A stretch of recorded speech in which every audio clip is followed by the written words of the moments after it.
అదేవిధంగా నేలాపురంలో కూడా తెప్పించడానికి మళ్ళీ ఎక్కడికెక్కడ వినాయకుడు మళ్ళీ దానికి రూపాయలు వినాయక చవితిని నిర్విఘ్నంగా ఎవరైతే చేసుకుంటారో ఆ పండగని ఆ తాలూకా వ్రతకల్పాన్ని ఎవరైతే చదువుతారో ఆ చదివినటువంటి వారందరికీ కూడా ఆ నీలాపురంత సంవత్సరం పాటు ఉన్నటువంటి నీలాపురందలన్నీ కూడా తొలగిపోయి వారికి వచ్చే సంవత్సరం అంతా కూడా సుఖమంగా చక్కగా మరి ఏ విఘ్నాలు లేకుండా ఆనందంగా ఆమోదయోగ్యంగా కుటుంబంతో చక్కగా నిండు నూరేళ్లు బతికే విధంగా వినాయకుడి ఆశీర్వాదాలు ఉంటాయనేటువంటి సంస్కృతి. మరి అటువంటి వినాయక చవితికి ఈవేళ అనకాపల్లిలో ఇంత పెద్ద భారీ విగ్రహాన్ని సుమారు 120 అడుగుల విగ్రహాన్ని అంటే ఎత్తులో ఉండేటువంటి మండపాన్ని ఇవాళ నిర్మించి అందులో ఈ మట్టి వినాయకుడిని ప్రతిష్ఠింపజేసి మరి రేపు ఆగస్టు 17వ తారీఖు నుంచి కూడా ఇది పూర్తి స్థాయిలో 27 పండగ దాన్ని కూడా 17వ తారీఖు విగ్రహం పూర్తి స్థాయిలో మనకి కనిపిస్తుంది.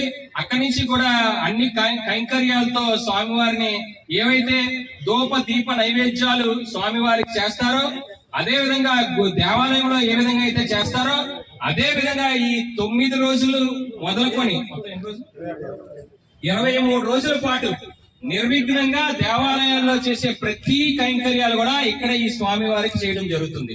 అంటే స్వామివారి ఉదయాన్నే మరి స్వామివారి అష్టోత్తరం మొదలుకొని హారతి కూడా రోజులో 3 సార్లు హారతి ఇచ్చే విధంగా నక్షత్ర హారతి కూడా పెద్ద ఎత్తున సాయంత్రం పూట ఇచ్చే విధంగా అలాగే స్వామివారికి తాపేశ్వరి నుంచి కూడా ఒక పెద్ద లడ్డూని ఇవాళ స్వామివారి కింద ఆ 23 రోజులు అక్కడ ఉంచి ఆ కార్యక్రమాన్ని పెద్ద అంటే ఈ కేవలం ఈ తాలూకా ఇంత పెద్ద కార్యక్రమం అనకాపల్లి నియోజకవర్గం ఒకటే కాదండి, మొత్తం జిల్లా వ్యాప్తంగా అన్ని ప్రాంతాల నుంచి ప్రాంతాలు కూడా వచ్చి స్వామివారి దర్శించుకునే జరగబోతుంది. మరి ఇంత పెద్ద కార్యక్రమాన్ని భుజస్కంధాల మీద వేసుకొని అనేక వాళ్ళందరూ కూడా ఉన్నారు.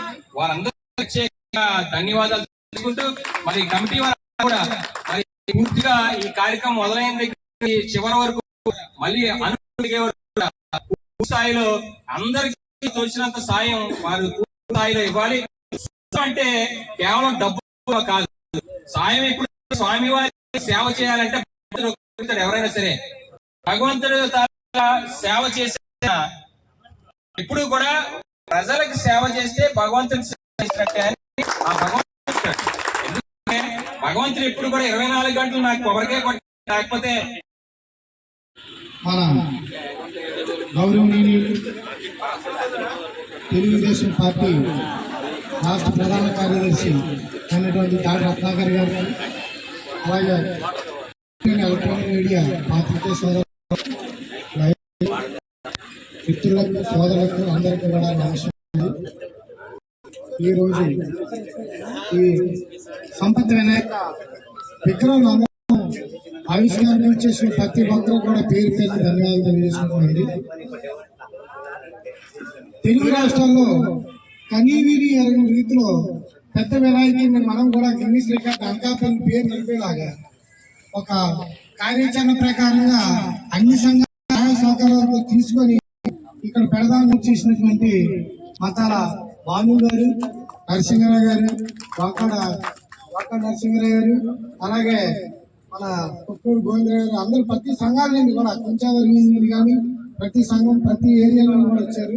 మన అనకాపల్లికే కీర్తి తెచ్చేలాగా ఈ యొక్క కార్యక్రమం చేస్తున్నాం. దానికి అన్ని విధాలుగా ముందుండి అన్ని కార్యక్రమాలు పర్మిషన్ గాని అన్నింటిలో కూడా మాకు సహకరించినటువంటి పెద్దలు దాడి రత్నాకర్ గారికి ప్రత్యేక ధన్యవాదాలు తెలియజేస్తున్నాను. ఈ సారాంశంలో ఇలాగే ప్రతి సంవత్సరం కూడా అనకాపల్లి అభివృద్ధి చెందడానికి మన వినాయకుడి తొలి పూజ ఆయన చేసుకున్న తర్వాత ఏ కార్యక్రమం ఏ దేవుడికి అని పూజ చేస్తాం. అలాగే ఆ వినాయకుడినే మన గాజువాక అని, పెద్ద వినాయకుడు అంటే గాజువాక, రేపు అమరావతి అని చెప్పారు. ఈ రోజు ఏ రాష్ట్రం నలుమూల అనకాపల్లి పేరు చెప్పుకునే విధంగా ఈ సంఘాలన్నీ కూడా పనిచేస్తాయండి. మీ పేరు తెస్తాయని మీ అందరూ కూడా మీ అందరూ సహాయ సహకారాలతో ప్రతి ఇంటి నుండి కూడా సార్ అన్నట్టు మీ సాయం అంటే వస్తు ధన రూపాయలు కాదు, గడిపోస అవనివ్వండి, ఒక పత్రం అవనివ్వండి, ఒక పువ్వు అవనివ్వండి, ఏదైనా అక్కడ సర్వీస్ చేయడంలో కానివ్వండి, కోలాటంలో కానివ్వండి, మీ వంతు తమ వంతు సాయంగా వచ్చి ప్రతి ఒక్కరు ప్రతి సంఘాల వారు కూడా స్వచ్ఛందంగా పాల్గొని ఈ యొక్క కార్యక్రమాన్ని 21 రోజు కార్యక్రమాలు జరుగుతాయి. 21 కార్యక్రమాల్లో కూడా భాగంగా ఒక రోజు వచ్చి అగ్నివత్రం, ఒక రోజు అమలు పూజ, ఇవన్నీ ఒక్కొక్క రోజు కార్యక్రమాలు జరుగుతాయి.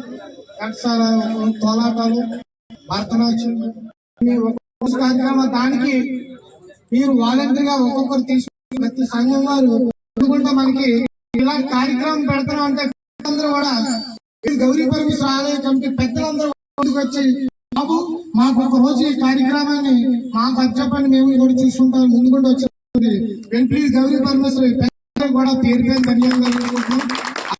అంటే ప్రజలందరినీ కూడా మమేకం చేయడానికి ప్రతి గృహం నుంచి కూడా ప్రతి మహిళ రావాలని చెప్పి ఈ మహిళల కమిటీ నుంచి మేము పిలుపు అందిస్తున్నాము. అలానే పురుషులు కూడా ప్రతిరోజు వచ్చి సాంస్కృతిక కార్యక్రమాల్లో మీరు కూడా మమేకమై ఈ ఉత్సవ కమిటీని అలాగే ఈ విఘ్నేశ్వరుడి లక్ష్మీ గణపతిని మీరందరూ కూడా దర్శించుకొని ఆ స్వామి వారి యొక్క కృపా కటాక్షాలను మీరు పొందగలరని చెప్పి ఆకాంక్షిస్తూ మనం ఎందుకు పెట్టకూడదు పెద్ద గణపతిని ప్రతి ఒక్కరు కూడా అనుకునే వాళ్ళం. అది ఇన్ని సంవత్సరాలకి కార్యదర్శనం చాలా శుభపరిణామం. దీనికి సహకరించినటువంటి ముఖ్యంగా ముందు మొట్టమొదటి అడిగేసినటువంటి పెద్దలు బుద్ధ భూలోక నాయుడు గారికి, బుద్ధ భానుప్రకాష్ గారికి జరుగుతుంది. అయితే ఈ వినాయకుడిని ఏకవిశంతి పత్రాన్ని అంటారు కదండి, అంటే 21 రోజులు ఉంచుతున్నారు. అలాగే ఏకవిశంతి పత్రాన్ని రోజు ప్రతి ఇంటి నుంచి ప్రతి గడప నుంచి ఒక రోజులతో పూజ, ఒక రోజు పత్రాలతో పూజ, ఒక పానకం అటువంటి వాటితో అభిషేకాలు, ఇలా ప్రతిరోజు కూడా 20 అమ్మ ఒడి నుంచి తిరుగుతూ మళ్ళీ అనకాపల్లిలో ఉండడం అనేది చాలా విశిష్టమైన సంఘటన. మహోన్నతమైన తీరులో అతను కని విని ఎరగని రీతిలో 1 కాదు 2 కాదు 160 అడుగులు అంటే మాటలు కాదండి, కైలాసంలో చూసిన విధంగా మనకు అనిపిస్తుంది. అంతేకాకుండా మన కమిటీ సభ్యులు ఎవరైతే ఉన్నారో వాళ్ళు రోజు కూడా ప్రతి అనకాపల్లి ప్రజలకే కాదు ప్రయాణాల నుంచి వచ్చిన వాళ్ళకు కూడా వాళ్ళ చేతుల మీద స్వయాన స్వామివారికి అభిషేకాలే కాదు ఎన్నో ఆధ్యాత్మిక కార్యక్రమాలు ఇందులో తలపెట్టారు. అది సద్వినియోగం చేసుకోవాలని మేము అందరం కోరుకుంటున్నామండి.